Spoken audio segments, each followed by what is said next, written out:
السلام علیکم ورحمۃ اللہ وبرکاتہ۔ بسم اللہ الرحمن الرحیم۔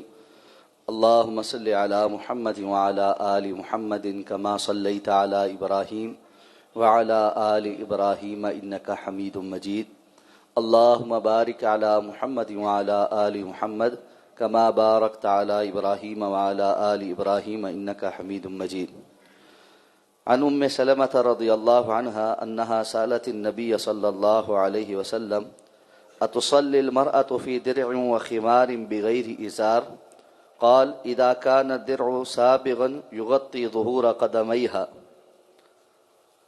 اخرجه ابو داود وصححه الائمہ۔ سیدنا ام سلمہ رضی اللہ تعالی عنہ بیان فرماتی ہیں کہ انہوں نے جناب نبی کریم صلی اللہ علیہ وسلم سے دریافت کیا، کیا عورت بغیر ازار کے صرف ایک لمبی قمیض کے اندر نماز پڑھ سکتی ہے اور اوڑھنی میں نماز ادا کر سکتی ہے؟ آپ صلی اللہ علیہ وسلم نے فرمایا کہ کر سکتی ہے، کہ جب اس کی قمیص اتنی لمبی ہو کہ قدموں کی پشت تک کو ڈھانپ لے۔ اس حدیث مبارکہ کو امام ابو داود نے اپنی سنن میں اور دیگر ائمہ نے اپنی کتابوں میں صحیح سند کے ساتھ ذکر کیا۔ نماز کی شروط سے متعلق احادیث مبارکہ ذکر ہو رہی ہیں۔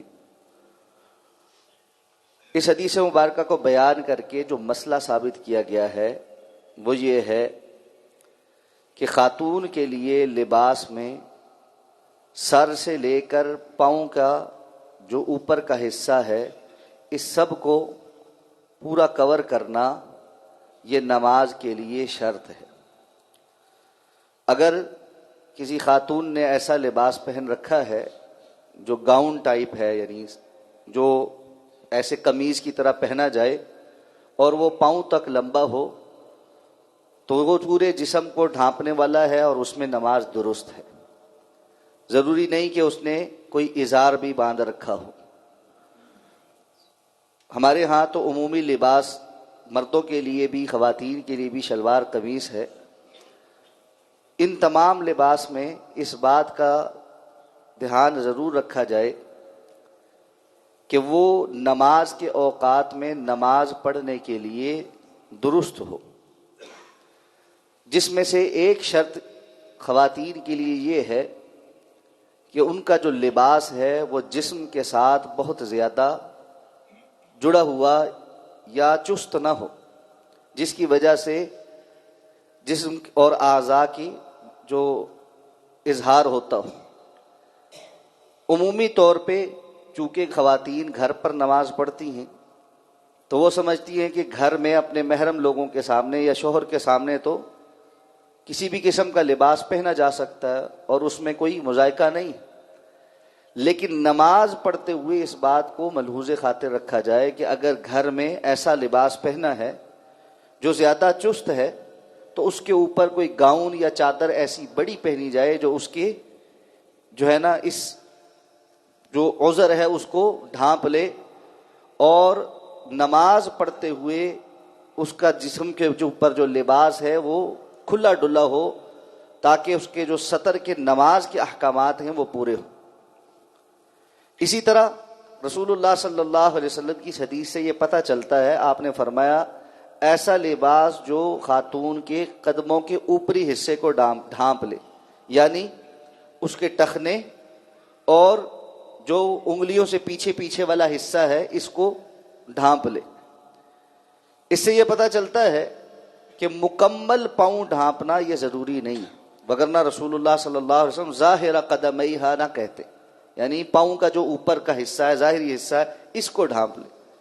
تو نماز میں مکمل پاؤں ڈھانپنا، انگلیاں بھی، اور اگر خاتون سجدے میں جا رہی ہے تو اس کے پاؤں تھوڑے بہت بھی پردے سے باہر نہ نکلے ہوئے ہوں، یہ شرط نہیں ہے۔ نماز میں پاؤں وہ مکمل نہ بھی ڈھانپے ہوں تو نماز درست ہے، لیکن ایسا لباس ہو جو اس کے ٹخنوں کو اور اس کے قدم کے اوپر کے حصے کو ڈھانپ کے رکھتا ہو۔ اور بالعموم بھی خواتین کے لیے حکم یہی ہے کہ وہ اپنے ٹخنوں کو ڈھانک کر رکھیں، سوائے اس کے کہ وہ اپنے گھر کے اندر ہیں اور محرم کے سامنے یا شوہر کے سامنے، وگرنہ گھر سے باہر نکلتے ہوئے بھی اس بات کا خصوصاً حکم ہے، یہ پردے کے اندر داخل ہے کہ اس کے قدم جو ہے وہ ڈھکے ہوئے ہوں اور وہ پنڈلیاں کھلی ہوئی نہ ہو۔ اب مسئلہ یہ ہے، مردوں کے لیے حکم یہ ہے کہ ان کی جو ٹخنے ہیں وہ دکھیں، اور خاتون کے لیے حکم یہ ہے کہ اس کے ٹخنے ڈھکے ہوئے ہوں، اور ہم بالکل مخالفت میں چلتے ہیں۔ جہاں خواتین اس کی پابندی نہیں کر رہی وہاں مرد بھی نہیں کر، مردوں نے ٹخنے ڈھانک لیے ہیں اور خواتین نے ظاہر کر دیے ہیں، اور یہ کھلم کھلا اللہ اور اللہ کے رسول صلی اللہ علیہ وسلم کے احکامات کی خلاف ورزی ہے۔ اب مسئلہ یہ ہے، ہر کسی نے اپنے آپ کو علیحدہ سے ایک توجیہ پیش کی ہوئی ہے، اتنی سختی نہیں ہے، اتنی نرمی ہے، فلاں ہے، یہ ہے، وہ ہے، جتنی مرضی باتیں ہم گھڑ کر رکھ لیں اپنے لیے، حقیقت یہ ہے کہ اللہ کے رسول صلی اللہ علیہ وسلم نے مردوں کو اپنے ٹراؤزر، شلوار، پینٹس، اس نے کچھ بھی ایسا پہنا ہے اس کو ٹخنے سے اوپر رکھنے کا حکم دی۔ آخری حد ٹخنے کی حد ہے، ٹخنے کو کور نہیں کر سکتے، یعنی جو لباس اس نے پہنا ہے وہ اتنا لمبا نہ ہو کہ وہ ٹخنے کو کور کر رہا ہو۔ جراب وغیرہ سے کور کر سکتے ہیں، کوئی یہ کہے کہ جی جراب میں تو ٹخنا کور ہو جاتا ہے، وہ تو آپ نے پاؤں کے اوپر پہننا ہے، موزہ یا جراب، لیکن جو آپ نے کوئی ٹراؤزر پہنا ہے، شلوار پہنا ہے، گاؤن پہنا ہے، کوئی بھی اور ایسا لباس پہنا ہے، تہبند ہے، وہ ٹخنے سے اوپر رہے گا، ٹخنے سے نیچے نہیں ہے، مرد کے لیے اس کی گنجائش نہیں ہے۔ اب بعض لوگ کہتے ہیں جی یہ تو اللہ کے رسول صلی اللہ علیہ وسلم نے تکبر کی علامت کے طور پہ منع کیا تھا، اگر کوئی بندہ تکبرانہ طور پہ نہیں کر رہا تو اس کے لیے جائز ہے۔ تو بھائی جو چیز تکبر کی علامت ٹھہری اس کو ترک کر دینا بالاولا ہے، بجائے اس کے اوپر اس پر اصرار کرنا۔ تو اس لیے میرے بھائی، جس طرح خواتین کا اپنے ٹخنوں کو برہنہ کرنا یہ جائز اور درست نہیں، اسی طرح مرد کا اپنے ٹخنوں کو ڈھانپ لینا یہ جائز اور درست نہیں۔ اس لیے کتاب و سنت کے مطابق، شریعت کے مطابق عمل کرنے کی کوشش کیجیے۔ بہت سارے ساتھی ظاہری وضاقطع کے جو احکامات ہیں ان کی پابندی نہیں کرتے، اسی طرح بہت ساری خواتین ظاہری وضاقطع کی جو احکامات ہیں ان کی پابندی نہیں کرتی، جبکہ یہ ایک بندے کے مسلمان ہونے کی شعائر میں سے، علامات میں سے ہے، سمبولک ہے۔ جس طرح ایک فوجی وردی پہنتا ہے، اس کی وردی سے وہ پہچانا جاتا ہے کہ یہ بری فوج کا ہے یا بحری فوج کا ہے یا فضائیہ کا ہے یا پولیس والا ہے، پہچانا جاتا ہے۔ اس کے رینک سے آپ پہچان لیتے ہیں کہ یہ کون ہے، یہ عام سپاہی ہے یا کوئی افسر ہے۔ بالکل اسی طرح ایک مسلمان کی بھی علامات اور پہچان ہوتی ہے، اس کے اوپر بھی اسلام کے کچھ اثرات ہوتے ہیں، وہ نظر آنے چاہیے، اور ان اثرات میں سے داڑھی کا رکھنا اور مونچھوں کو پست کرنا اور شلوار کو ٹخنے سے اوپر رکھنا، یہ وہ بنیادی علامات ہیں جس کی وجہ سے بندہ پہچانا جاتا ہے کہ یہ بندہ مسلمان ہے، اور اس کے بعد پھر اس کی باقی چیزیں۔ ہاں یہ بھی نہیں ہونا چاہیے کہ ایک انسان نے ظاہری علامات تو ساری اختیار کر لی ہیں، اندر سے بد عمل ہے، لیکن یہ بھی تو نہیں ہونا چاہیے کہ اندر سے اپنے اعمال پہ بڑی توجہ کر رہا ہے، ظاہری طور پر کافروں سے ملتا جلتا ہے۔ لوگوں نے ان دونوں باتوں میں بہت افراط اور تفرید کر لی۔ آپ کسی سے بات کریں کہ بھائی اتنا عرصہ ہو گیا یہ احکامات سنتے، داڑھی کیوں نہیں رکھتے ہو؟ اور یہ ہم نے بڑے داڑھی والے رکھے، ہم نے بڑے داڑھی والے دیکھے، ایسا کر رہے تھے، ویسا کر رہے، داڑھی رکھ کے فلاں کام کر رہے تھے، داڑھی رکھ کے فلاں کام کر رہے تھے۔ جو داڑھی والا کوئی غلط کام کر رہا ہے اس کو غلط کام کرنے کا اتنا ہی گناہ ہے جتنا بغیر داڑھی والا وہ غلط کام کر رہا ہے اس کو گناہ ہے۔ جو داڑھی رکھنے کا اس کو ثواب مل رہا ہے، جس نے نہیں رکھی اس کو اس پہ بھی گناہ مل رہا ہے۔ تو یہ کوئی توجیہ نہیں، یہ شیطان نے ایک وسوسہ میرے بھائی آپ کے دل میں ڈالا۔ اسی طرح خواتین کو پردے کا کہو تو کہتی ہیں بہت پردہ دار بھی ہم نے دیکھی ہیں، پردوں میں رہ کر لڑکیاں جو کچھ کر رہی ہیں آپ کو کیا پتا ہے؟ تو بھائی جو پردوں میں رہ کر رہی ہے اس کے اس غلط کام کا اس کو گناہ ہے، پردہ کرنے کا ثواب ہے، اور جو غلط کام بھی کر رہی ہے اور پردہ نہیں کر رہی اس کو غلط کام کا بھی گناہ ہے اور پردہ نہ کرنے کا بھی گناہ ہے۔ جو غلط کام نہیں کر رہی اور پردہ نہیں کر رہی اس کو غلط کام نہ کرنے کا ثواب ہے اور پردہ نہ کرنے کا گناہ ہے۔ تو چیزوں کو آپس میں جوڑتے کیوں ہو؟ ہر چیز کے مطابق جو بتایا گیا اس پر عمل کرنے کی کوشش کریں. تو یہ اپنے لیے توجیہات گھڑنا، اپنے لیے لائسنس لینا، عذر گناہ بدتر از گناہ است، کسی گناہ کو کرنے کے بعد اس کے لیے عذر بھی تلاش کرنا، یہ اس سے زیادہ بدتر کام ہوتا. اس لیے ظاہری وضاحت میں ان باتوں کا اہتمام کرنا جن کی وجہ سے اللہ رب العزت کے ہاں کوئی بندہ اللہ والا شمار ہوتا ہے یا نہیں شمار ہوتا. کوئی بندہ آپ کو ایسا نہیں نظر آئے گا جو یہ کہے کہ میں نماز تو پڑھتا ہوں لیکن بغیر وضو کے پڑھتا ہوں.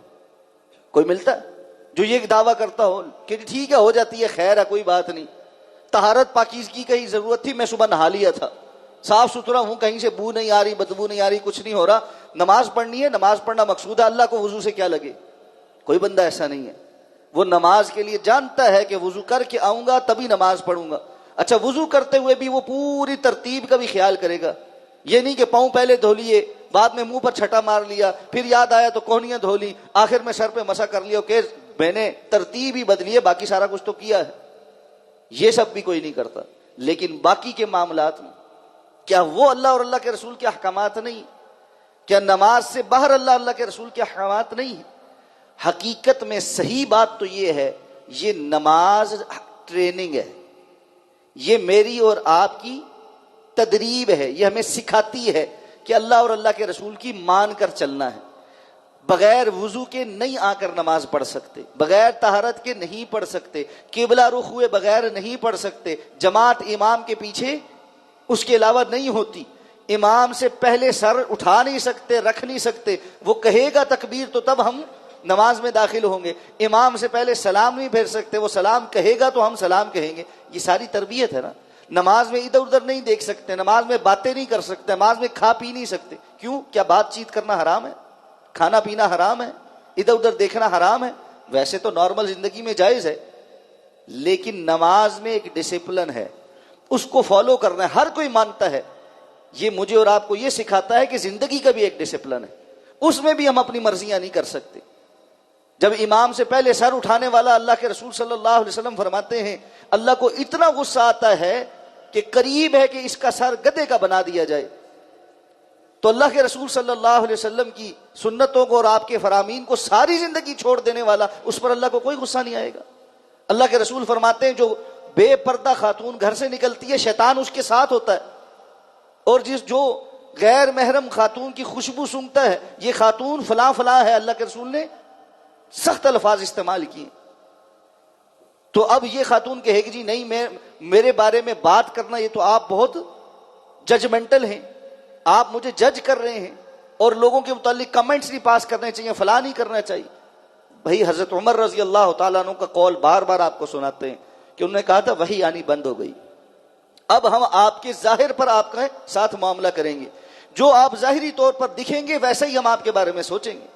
بندہ دیکھنے میں بندہ مومن مسلمان نظر آئے تو اس پر بندہ اعتبار کرتا ہے کہ یہ مسلمانوں والی شکل صورت والا ہے، اور بندہ دیکھ کر پتہ نہ چلے کہ محمد حسین ہے یا گل پریت ہے، محمد حسین ہے یا ٹونی ہے یا جونی ہے، تو پھر کیا کریں گے؟